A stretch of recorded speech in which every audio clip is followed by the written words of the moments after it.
In the vast expanse of Nebraska, where the horizon stretches endlessly in all directions, and the sky seems to hold the entire world in its embrace, there lived a farming family whose lives moved with the rhythm of the seasons. The winter of 1932 had been particularly harsh, with the bitter winds that howled across the plains and snow that piled against the farmhouse windows like nature's own lace curtains. It was in the midst of this unforgiving season that tragedy first touched their quiet world. The unknown man had been discovered in their red cow barn on a morning when the frost painted intricate patterns on every surface, and the air was so cold it seemed to crystallize with each breath. Andy remembered that morning with perfect clarity. She had been helping her mother prepare breakfast when Uncle Halvor's voice carried across the yard, urgent and filled with something she had never heard before, a tremor that spoke of mortality itself. The adults had gathered in hushed circles, their voices low and careful, as if speaking too loudly might wake something that should remain at rest. For 3 days, the man lay in the barn while the family waited. The ground was frozen solid, as hard as iron, refusing to yield to shovel or pick. Guna, their neighbor and friend, had tried repeatedly to break through the earth in the small cemetery down the road. Each attempt ended in frustration, his tools barely scratching the surface of the frozen ground. "It's like trying to break diamonds with a feather," he told Uncle Halvor on the second day, his breath forming clouds in the frigid air as he spoke. So they waited, as prairie families had learned to do through generations of harsh winters and unforgiving seasons. They waited for the March thaw, for the first gentle breath of spring to soften the earth enough to provide a proper resting place for the stranger who had found his final shelter in their barn. During those 3 days of waiting, life in the farmhouse continued with a strange, muted quality. The usual laughter and conversation were subdued, replaced by whispered discussions and long contemplative silences. The children, Andy and her twin sister Hella, found themselves drawn to the windows that faced the barn, their young minds struggling to comprehend the weight of what lay beyond those red wooden walls. Andy's mother, a woman whose hands were always busy with the endless tasks of farm life, seemed to move more slowly during those days. Her usually quick steps became deliberate, and she often paused in her work to gaze out at the barn with an expression that spoke of deep sorrow and maternal concern. On the second night, as the family gathered around the kitchen table for their evening meal, the conversation turned to the unknown man's identity. Uncle Halvor, a thoughtful man with weathered hands and kind eyes, shared his theory in his gentle, measured way. "I believe he was a farmer," Halvor said, cutting his bread with slow, deliberate movements.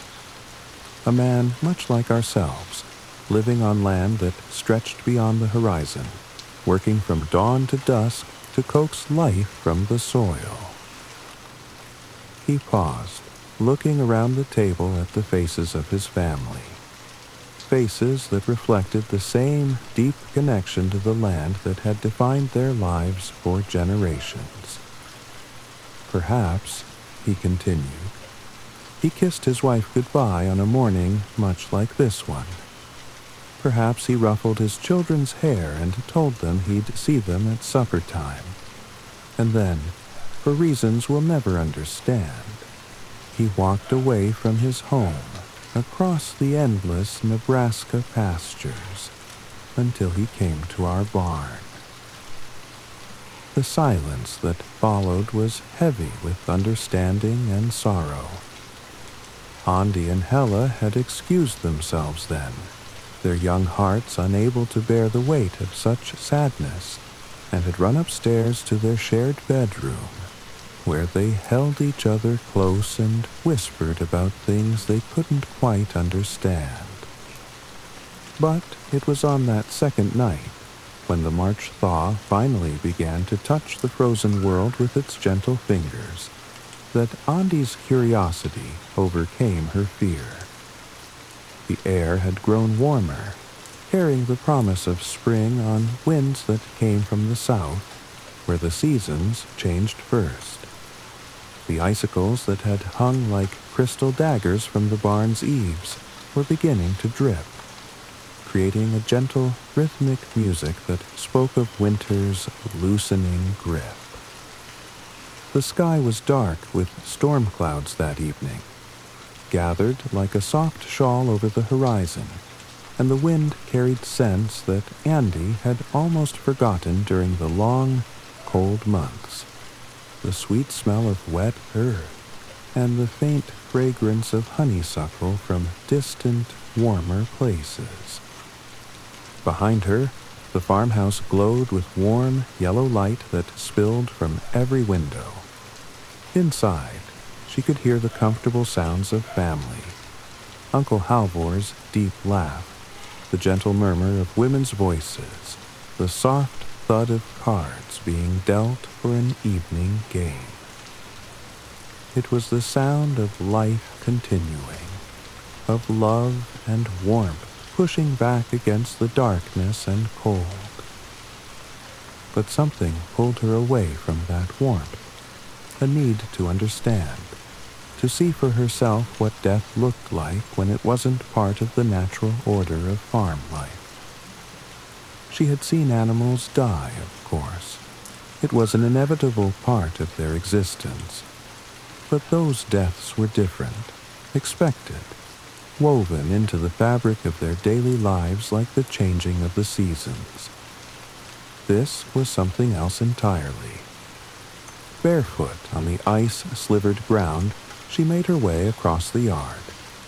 Each step was a small act of courage, her feet finding purchase on ground that seemed to shift between winter's grip and spring's gentle touch. The barn loomed before her, its red walls dark against the stormy sky, holding within its weathered boards a mystery that called to her despite her fear. There was something in the air around the barn that night, a presence that seemed to float on the sweet southern wind. It wasn't malevolent, but it was profound, heavy with significance that her young mind couldn't quite grasp, but felt with every fiber of her being. The sun was setting as she reached the barn door, its last red rays casting long shadows across the Nebraska plains.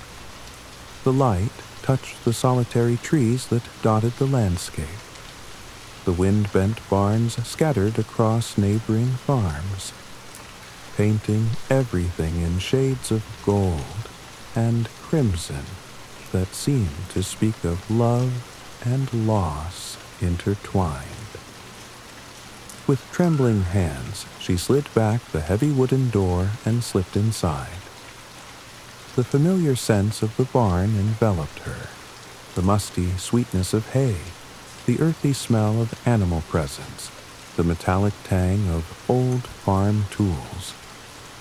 But underneath these familiar odors was something else, something that the cold had held at bay but couldn't entirely mask. She stood for a long moment with her back against the door, letting her eyes adjust to the dim interior. She wore her brown cotton dress with her brother's trousers underneath for warmth, and her green wool sweater that had been her grandmother's, but still she shivered. She told herself it was from the cold, but deep down she knew it was something more.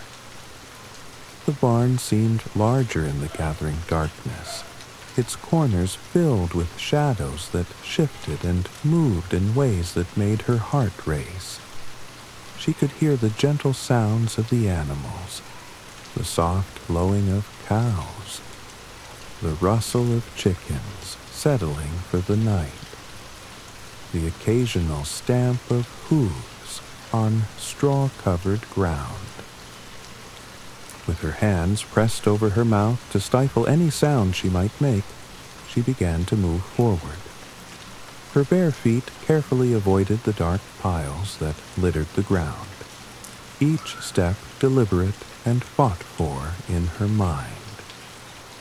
Forward or back, forward or back. The choice presented itself with each heartbeat, each breath. At the far end of the barn, on a simple wooden bench, lay the still form of the unknown man. As she drew closer, details emerged from the shadows like a painting slowly coming into focus. He was small and wiry, with skin that spoke of years under the sun and wind. His clothes were simple, practical, the clothes of a working man, a farmer like the men in her own family. But it was his face that stopped her breath in her throat. Even in death, even with his eyes closed in final rest, he looked tormented.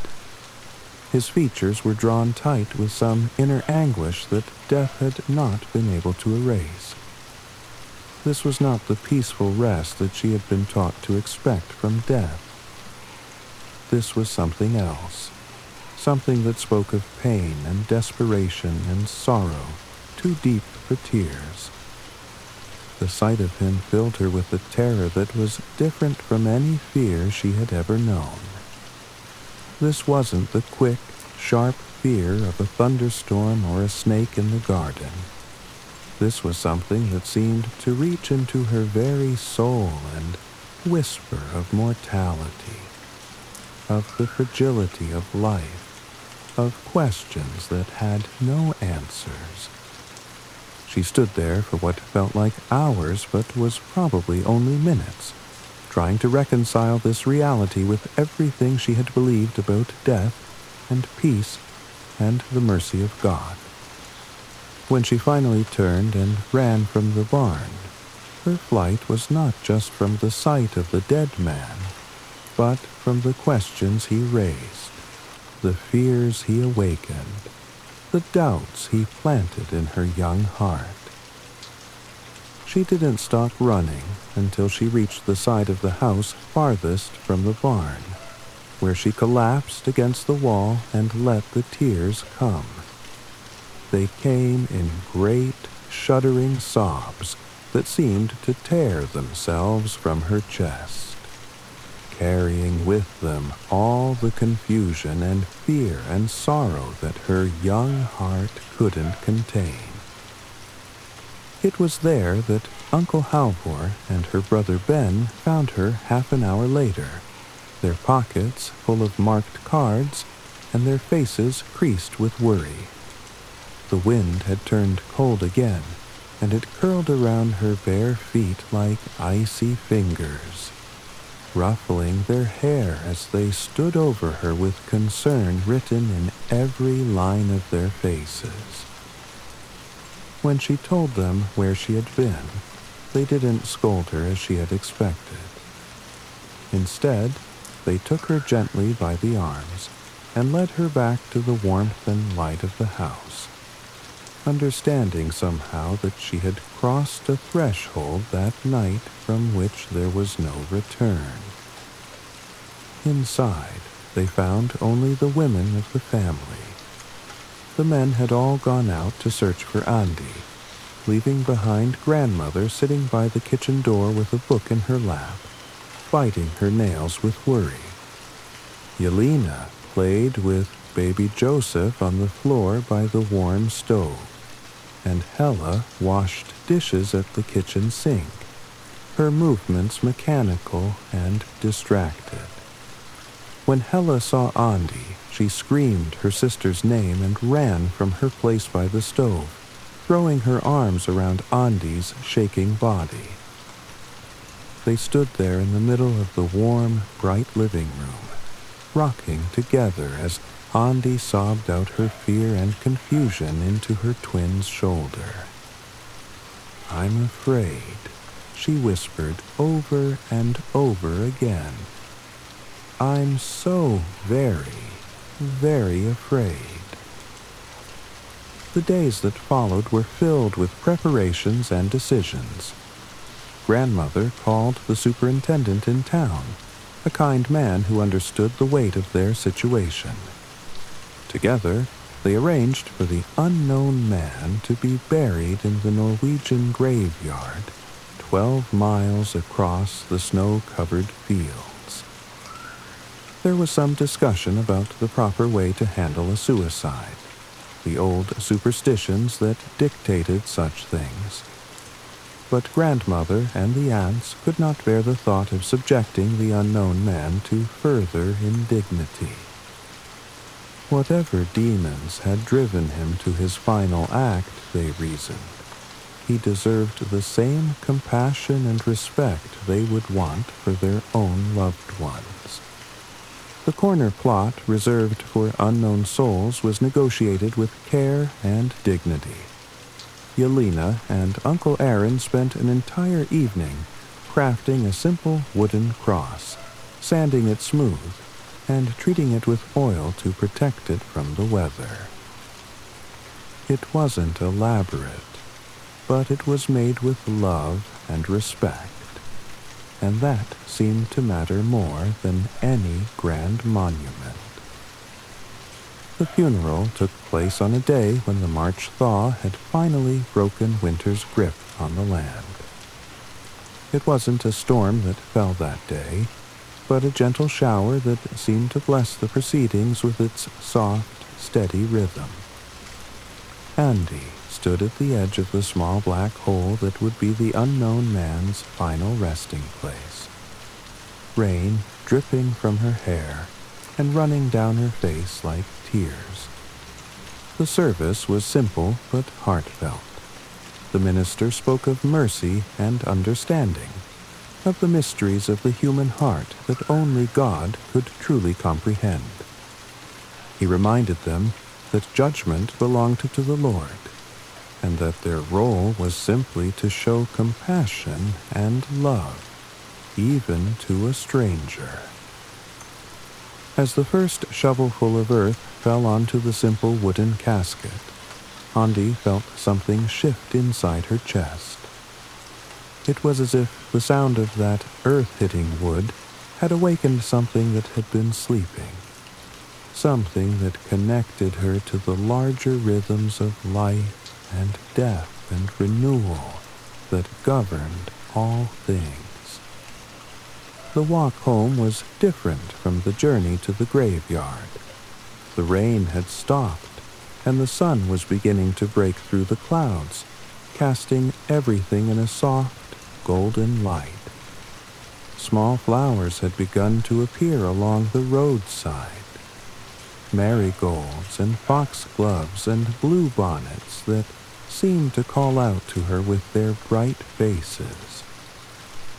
Look at us," they seemed to say, their petals bright with raindrops and their stems reaching toward the light. "Look how we push through the dark earth toward the sun. Look how we bloom even after the hardest winter." It was then that Andi felt something she had never experienced before, a presence that seemed to walk beside her on the muddy road, a warmth that had nothing to do with the sun breaking through the clouds. It was as if the earth itself was smiling at her, as if God was no longer frozen to the ground but was moving freely through the world, carried on fresh winds and gentle rain. The weeks that followed brought the full flowering of spring to the Nebraska plains. The wheat began to grow tall and green, waving in the constant wind like a vast sea of grass. The corn sprouted in neat rows, each plant reaching toward the sun with an energy that spoke of life's irrepressible urge to continue, to grow, to flourish despite all obstacles. But for Hella, Andi's twin sister, the spring brought not joy but a deepening fear that seemed to grow with each passing day. She had been quieter since the unknown man's funeral, more withdrawn, often staring out at the fields with an expression that worried her family. It was on a warm afternoon in late April that Andi found her sister standing on the peak of the barn roof, her bare feet gripping the weathered shingles, her green summer dress moving gently in the spring breeze.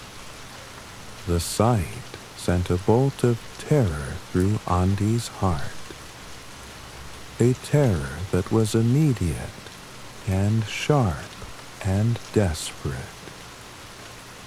Without thinking, she began to climb the side of the barn, following the same paths they had used as children for their games and adventures.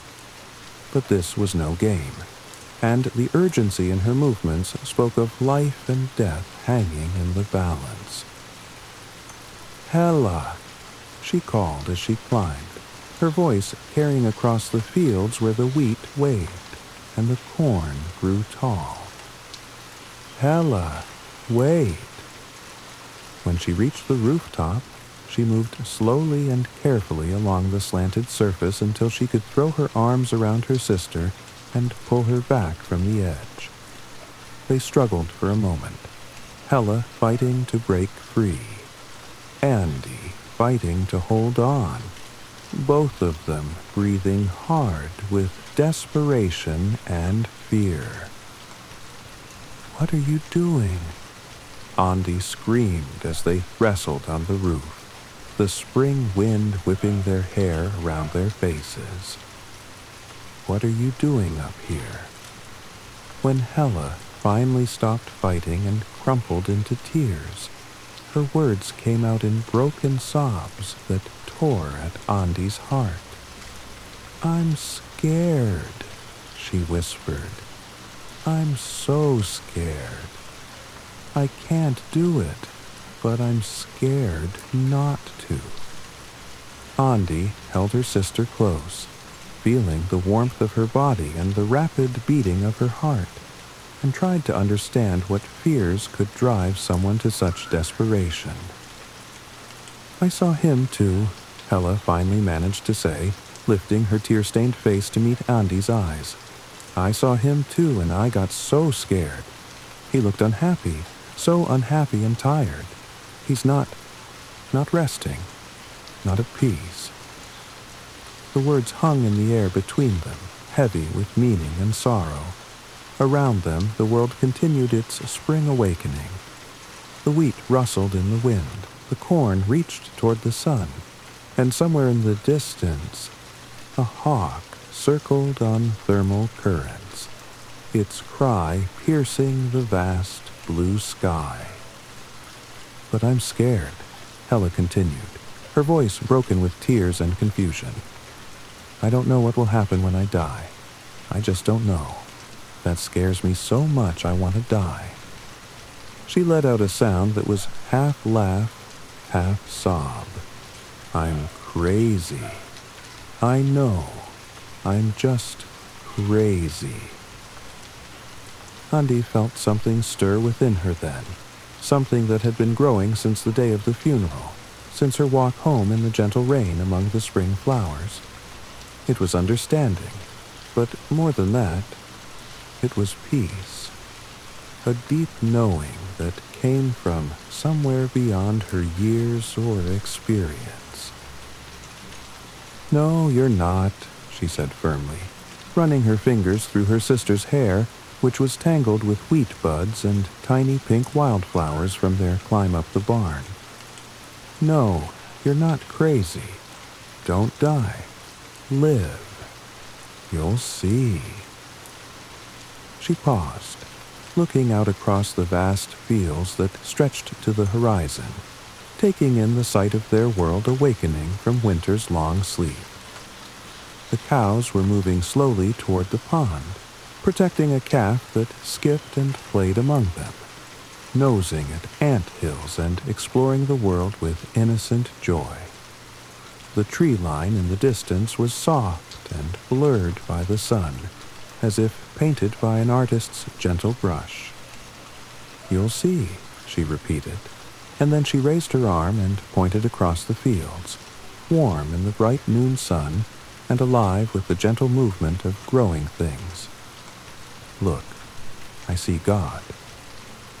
The words came from some place deep inside her, some place that understood things her mind couldn't grasp. She saw God in the patient cows and the playful calf. She saw God in the wheat that bent but didn't break in the constant wind. She saw God in the flowers that bloomed along the fence rows, the bluebells and marigolds and sunflowers and Indian paintbrushes that painted the landscape with color and hope. She saw God in the very fact that after the hardest winter, after death and fear and despair, the earth still chose to bloom, still chose to celebrate life in all its forms. "Look," she said again, her voice filled with wonder and certainty. "I see God." And Hella looked, really looked, taking in the sweep of the prairie, the dance of the wheat, the slow movement of clouds across the endless sky. She didn't ask where, because she saw it too. The presence that moved through all things, connecting them in a web of meaning and purpose and love that stretched far beyond their understanding. They sat together on the barn roof for a long time that day, watching the world below them pulse with life and possibility. The sun burned warm on their backs, and the wind carried the sense of growing things and rain, and the earthy promise of harvest to come. When they finally climbed down from the roof, something had changed between them, something fundamental and healing. They walked hand in hand across the yard, their bare feet firm on ground that no longer seemed frozen or unyielding, but alive and welcoming and full of promise. The years passed, as years do on the prairie, with the steady rhythm of seasons and the gradual changes that time brings to all things. The long, open fields that had defined their childhood gradually gave way to more organized farming, with fence lines that divided the landscape into neat squares and roads that followed surveyors' lines, rather than the ancient paths worn by cattle and wind. The bluish-green grass that had once covered the prairie like a vast carpet was plowed under, replaced by crops that fed a growing nation. Where once the horizon had been unbroken, telephone poles and power lines now stitched across the sky, connecting distant communities and bringing the outside world closer to their rural home.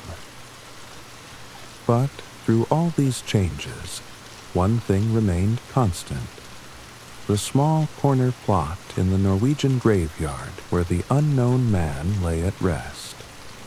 His wooden cross had weathered to a soft gray, and the fence around his grave had begun to lean with age. But somehow it seemed right that way, not abandoned, but peacefully settled into the landscape. The grave had been placed at the very corner of the cemetery, where the road from the north curved a little to the west, and the road from the east swung out to the south. This positioning meant that the edges of the grave were always untouched by the groundskeeper's mower, left to grow wild with the tall, bluish grass that had once covered all the prairie. At dusk, when the old moon hung low in the sky or the evening star began its nightly dance, the dusty roads around the cemetery looked like soft brown rivers flowing past the small plot. There was something poetic about it, something that spoke to the continuity of life even in the face of death. Andi, now grown and with children of her own, never passed the grave without feeling a deep stirring in her heart. It was there that she had first truly encountered the mystery of death, but it was also there that she had learned about the deeper mystery of life and the presence that moves through all things. She loved the simple superstition that had placed the grave at the crossroads, not as punishment, but as a lighthouse for those who traveled the roads of grief and fear and uncertainty. The unknown man had become, in death, what he perhaps had never been in life, a beacon of hope for those who struggled with their own dark nights of the soul. She knew, with the certainty that comes from years of observation and reflection, that no traveler passed that small corner plot without feeling something, a moment of recognition, perhaps, or a whispered prayer for peace. The unknown man's final resting place had become a place of pilgrimage, not because of who he had been, but because of what his story represented. The possibility of peace even after the deepest despair, the hope of rest even after the most troubled journey. Sometimes, on quiet evenings when the wind was just right, Andi would walk the road past the cemetery and pause at the corner where the unknown man slept. She would stand there in the gathering dusk, watching the soft brown rivers of road that flowed past his grave. And she would remember that day on the barn roof when she had first seen God moving through the world. The unknown man had taught her something precious in his silent way, that death was not the end of the story, but simply a transition from one kind of presence to another. He had shown her that even in the deepest despair, even in the darkest night, there was still something larger at work, something that could transform tragedy into teaching, fear into faith, death into a different kind of life. As she stood there in the fading light, surrounded by the endless whisper of wind through prairie grass, Andi would feel again that presence that had walked with her on the road home from the funeral so many years ago. It was still there, still moving through the world on fresh winds and gentle rain, still visible to those who knew how to look. The unknown man's grave had become sacred ground, not because of any formal blessing, but because it had become a place where people encountered the mystery of existence itself. It was a place where the questions that had no easy answers could be asked without shame, where the fears that haunted human hearts could be acknowledged without judgment. And in that acknowledgment, in that willingness to sit with mystery and uncertainty, there was a kind of peace that surpassed understanding. It was the peace that Andi had found on that barn roof with her sister, the peace that came from recognizing that they were part of something larger than themselves, something that connected all living things in a web of love and meaning and hope. The prairie had taught them many lessons over the years, about resilience and patience, about the cycles of growth and rest, about the importance of community in the face of isolation and hardship. But perhaps the most important lesson was the one taught by the unknown man. that even in death, even in despair, there was still room for grace, still possibility for peace, still reason for hope. As the evening star climbed higher in the darkening sky and the first owls began their haunting calls across the fields, Ondi would turn from the grave and begin her walk home.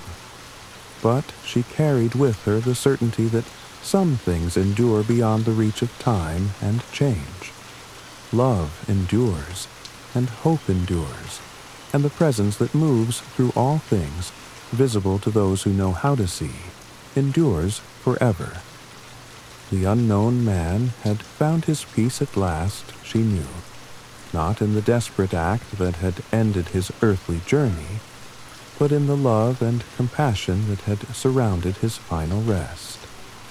He had become part of the prairie's own story, woven into the fabric of seasons and wind and endless sky that spoke always of continuation, of renewal, of the eternal dance of life and death and life again. And in that knowledge, Ondi found her own peace, walking the dusty roads home under the vast Nebraska sky, surrounded by the gentle presence that had never left, that would never leave, as long as hearts remained open to receive it, and eyes remained willing to see.